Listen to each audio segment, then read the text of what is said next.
મિત્ર, જય માતાજી. હું દિયાબેન પરમાર અમરેલીથી. મારી ચેનલનું નામ દિયાબેન ડીનું રસોડું.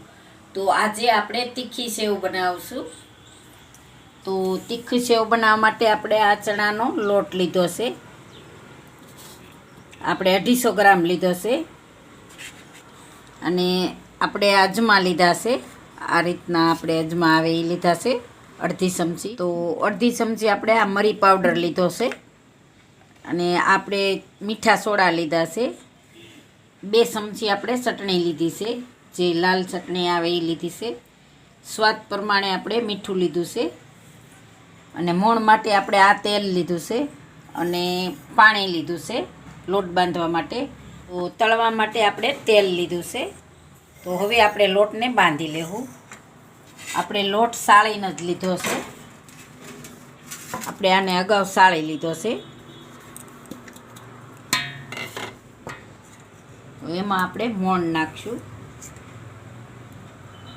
3 થી 4 ચમચી. આપણે 4 ચમચી મોણ નાખ્યું છે. અને આ આપણે અજમા લીધા છે. તો આપણે અજમા નાખશું થોડાક. તો આને ક્રશ કરી લેવું.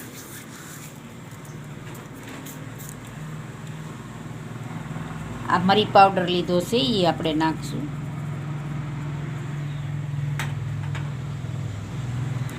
સ્વાદ પ્રમાણે આપણે મીઠું આમાં નાખશું.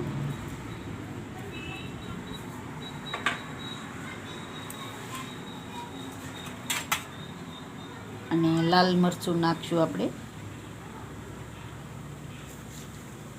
2 ચમચી જેટલું આપણે લીધું હતું, તો એ આપણે નાખી દેવું. અને આપણે સોડા લીધા છે, મીઠા સોડા આવે. તો હવે આપણે બધું મિક્સ કરી લેવું.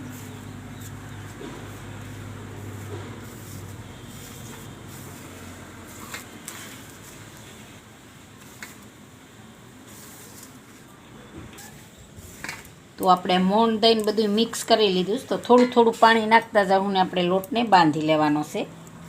તો થોડું થોડું પાણી નાખવાનું છે.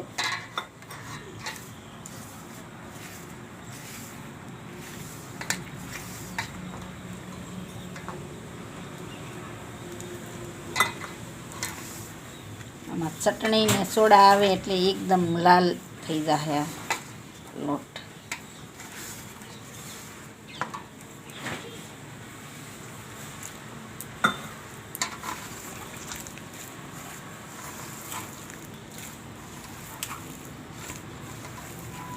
તો આ રીતે આપણે લોટને સરસથી બાંધી લેવું.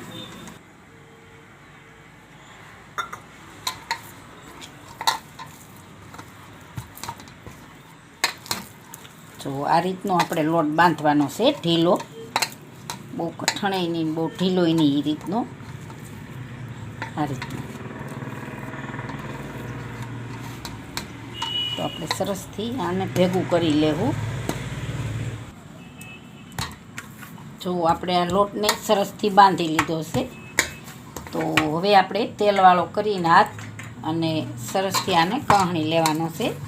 થોડુંક આપણે પાણી નાખવાનું છે. આમ આ રીતે અને કહણતું જવાનું છે.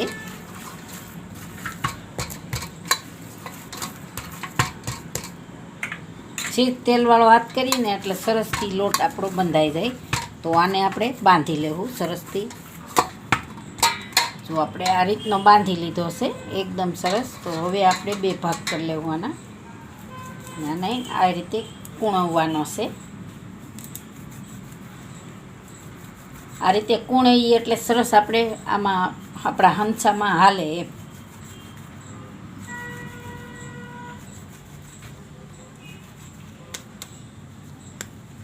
તો આ 2 આપણે એ રીતે કરી નાખશું. તો હવે આપણે તેલ ગરમ મેલી દેવું.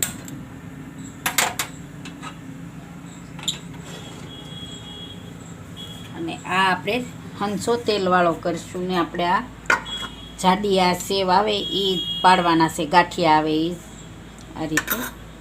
તો આપણે આને તેલવાળા કરી લેવું.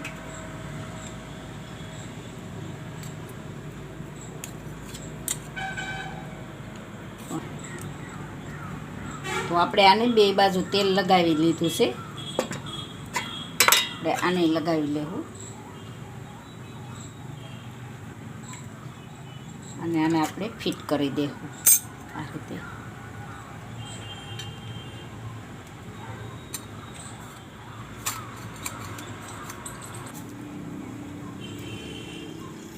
હવે આપણે આમાં લોટ નાખી દેવું.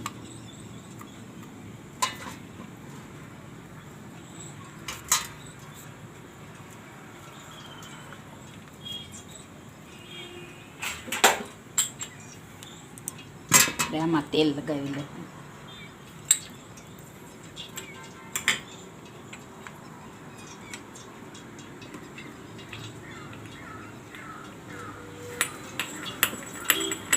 હવે આપણે હંસો ફિટ કરી લેવું. તો આપણે થોડુંક નાખીને જોઈ તેલ આવી ગયું છે.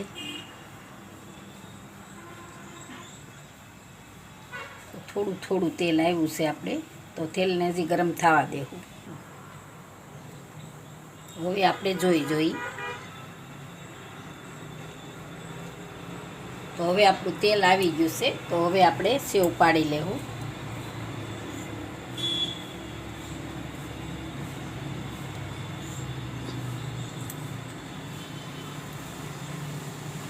ફૂલ તેલ આવે તો જ આપણે સેવને પાડવાની.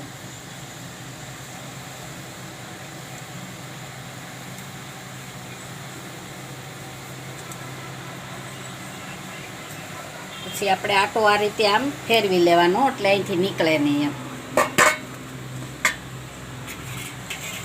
ઘડીક આપણે રહેવા દેવું. હવે આપણે આને ફેરવી લેવું.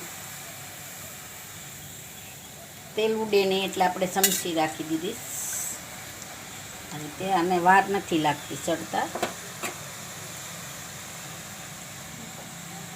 તો આ રીતે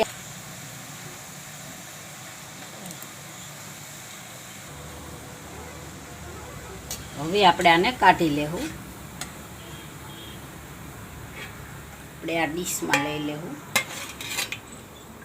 તો આ રીતે આપણે બધી સેવને આ રીતે આપણે ગાંઠિયાને બધાય પાડી લેવું. તો આપણે આ રીતે ગાંઠિયા બનાવી લીધા છે. તો સોરી સેવ બોલાઈ ગઈ પહેલાં, પણ આપણે આ તીખા ગાંઠિયા બનાવ્યા છે. તો આપણે આ બની ગયા છે. તો હવે ગેસને આપણે બંધ કરી દેવું.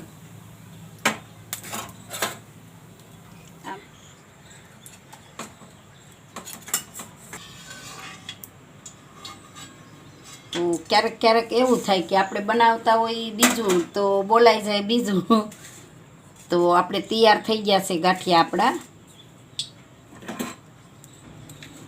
તો એકદમ મસ્ત બની ગઈ છે ગાંઠિયા આપણા. જો હવે આપણે આને સર્વ કરવાના છે એટલે થોડાક આ રીતે ભાંગી નાખશું.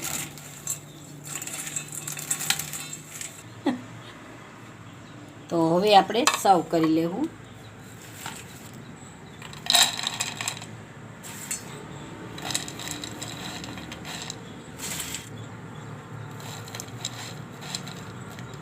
તો તૈયાર છે આપણા તીખા ગાંઠિયા. જો મારી રેસીપી પસંદ આવે તો લાઈક કરજો, શેર કરજો અને સબસ્ક્રાઈબ કરજો. બેલ આઇકન જરૂર દબાવજો. કોમેન્ટ કરીને કહેજો કે તમને કેવા લાગ્યા તીખા ગાંઠિયા.